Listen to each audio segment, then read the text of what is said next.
c'est pareil, c'est pas l'Eldorado là-bas, c'est pas l'Eldorado ici.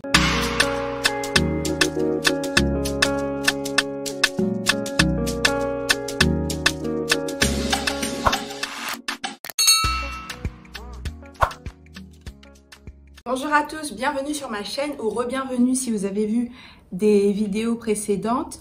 Je m'appelle Iman et oui, je parle en français. Première vidéo en français pour débuter ma série de 4 vidéos sur le thème d'être un repat. C'est une série de vidéos qui me tient vraiment à cœur parce que étant moi-même 3 fois repat, depuis 1 an je suis rentrée à Abidjan, cette fois-ci pour travailler. Et l'expérience de repat pour moi, personnellement en Côte d'Ivoire, mais je pense que ça s'applique à beaucoup de pays, peut-être francophones et même anglophones de beaucoup de pays africains, même s'il y a des différences. C'est quelque chose qui me tient à cœur, c'est quelque chose que je trouve important. On en parle beaucoup ces derniers temps parce que bien l'Afrique c'est chic. Et je pense que j'ai une expérience assez complète et je dirais assez longue entre guillemets, pour pouvoir partager avec vous, avec ceux que ça intéresse de rentrer dans leur pays, etc. Donc déjà, qu'est-ce que c'est un repat? Pour moi, un repat, c'est quelqu'un qui retourne dans son pays. Repat, retour, pat dans sa patrie. Donc un repat, c'est par opposition à expat qui sort de son pays. C'est quelqu'un qui retourne dans son pays. Maintenant, moi, je parle dans le sens d'une Africaine née en Afrique, qui est partie à l'étranger faire ses études, travailler, etc. et qui rentre. Maintenant, je sais qu'il y a aussi l'expérience de repat pour les afrodescendants. Les afrodescendants qui n'ont pas forcément d'attache sur le continent, mais qui sont d'origine de ce continent et qui souhaitent rentrer sur cette terre africaine qui nous appartient à tous. Alors depuis quelques années, l'Afrique c'est chic, donc tout le monde entend parler de ce phénomène de repat, de rentrer dans son pays. Moi personnellement, j'ai été repat, comme je dis, 3 fois. La première fois c'était en 2006 quand je suis rentrée et j'étais au collège, j'étais en France, je suis rentrée en Côte d'Ivoire. La deuxième fois c'était après mon master à Shanghai en Chine. Je suis rentrée pour travailler et donc la dernière fois c'était en 2019, en juillet 2019 quand je suis rentrée à Abidjan pour travailler.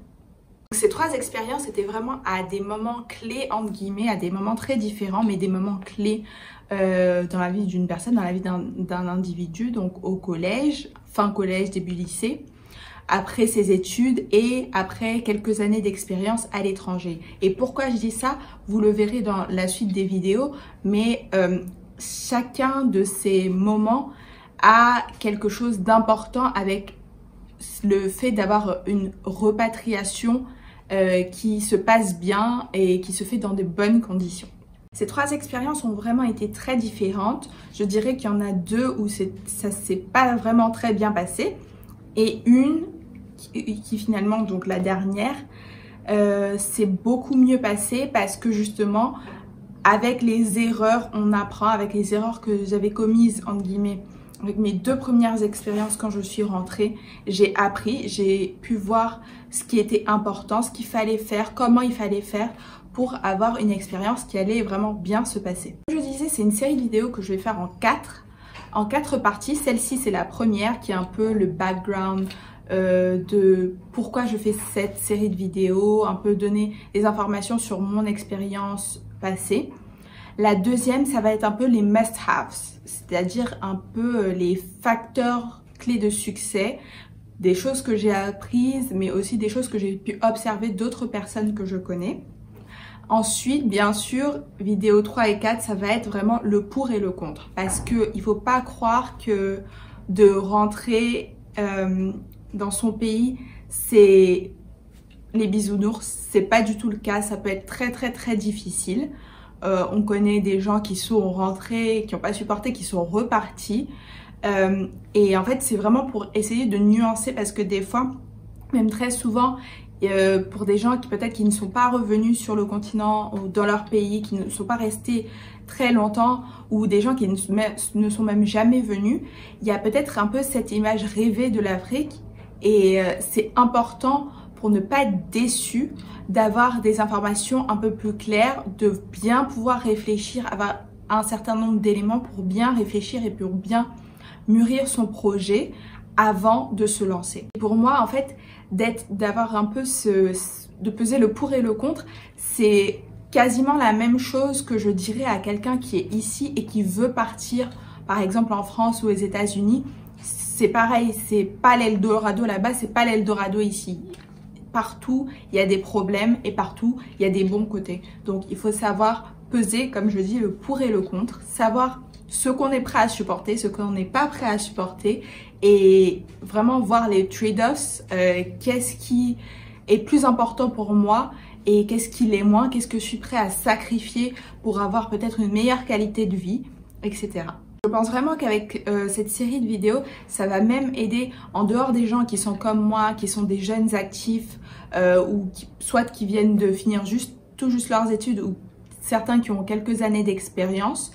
Et ça peut même servir aussi à certains parents. Je ne suis pas parent, hein, mais pour avoir un peu en tête comment ça se passe quand vous avez un adolescent, quand vous avez un enfant, comment il peut vivre ce changement. Parce que moi, je l'ai vécu, comme je disais, je suis rentrée en 2006 avec mes parents. C'est pas un moment qui a été de toute joie, je peux vous le dire. Et parce que déjà, c'est pas forcément moi qui avais choisi et c'est sûr que l'adolescence, c'est un moment assez difficile, c'est un moment clé, c'est un moment qui peut être, moi, pour pas vous cacher, pendant au moins 1 ou 2 ans quand je suis rentrée à Abidjan, ça a été très difficile pour moi parce que j'avais qu'une seule chose en tête, c'était de retourner à Paris. Mais au bout de 2 ans, les choses se sont faites et finalement, j'étais beaucoup mieux à Abidjan, faut pas qu'on le cache. Avant de terminer cette vidéo, je veux vraiment faire un disclaimer, je dirais. Cette vidéo, c'est pas pour donner des leçons à qui que ce soit. C'est pas pour m'ériger en exemple parfait de la repat, parce que c'est pas le cas. Comme je vous dis, sur mes 3 expériences, j'en ai 2 qui ont été très très difficiles. C'est vraiment pour partager, pour ouvrir la discussion, pour aider comme je peux des gens qui sont comme moi, parce que je sais que c'est une discussion que j'ai souvent avec des amis d'enfance qui sont peut-être encore en France ou aux États-Unis et qui souhaitent rentrer. C'est vraiment dans cet esprit-là.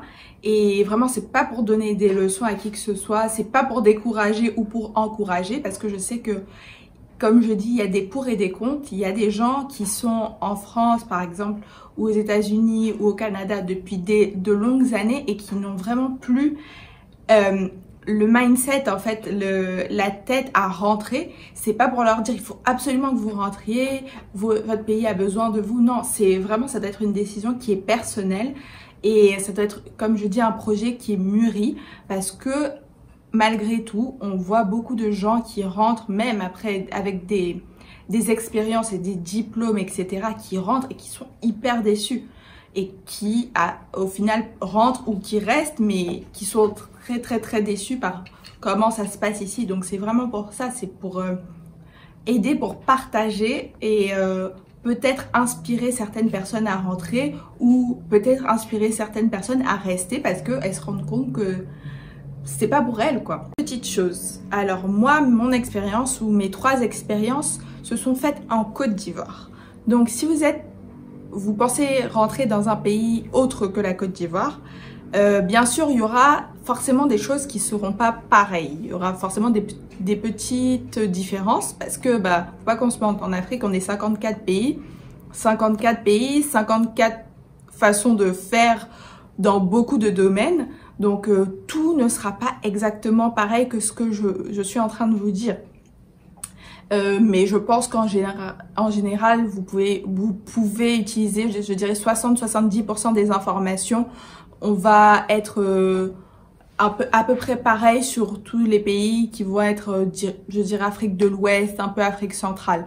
Donc voilà, c'était un peu ce que je voulais dire sur ce sujet. Moi, je parle du point de vue de quelqu'un qui rentre en Côte d'Ivoire. La Côte d'Ivoire, c'est un pays spécifique. Chaque pays est différent, donc il y a forcément à adapter son projet à son pays. Voilà, c'est tout pour aujourd'hui. La vidéo est bien plus courte que d'habitude et c'est pas plus mal. La semaine prochaine, je reviens avec, comme je dis, les must-haves. Donc là, on va vraiment rentrer dans le processus de prendre la décision, de peser les informations, quoi faire, comment le faire, etc. Ça va être très intéressant, je pense, j'espère. Et donc, on se retrouve la semaine prochaine pour la partie 2 de la série Repâte. Bye bye!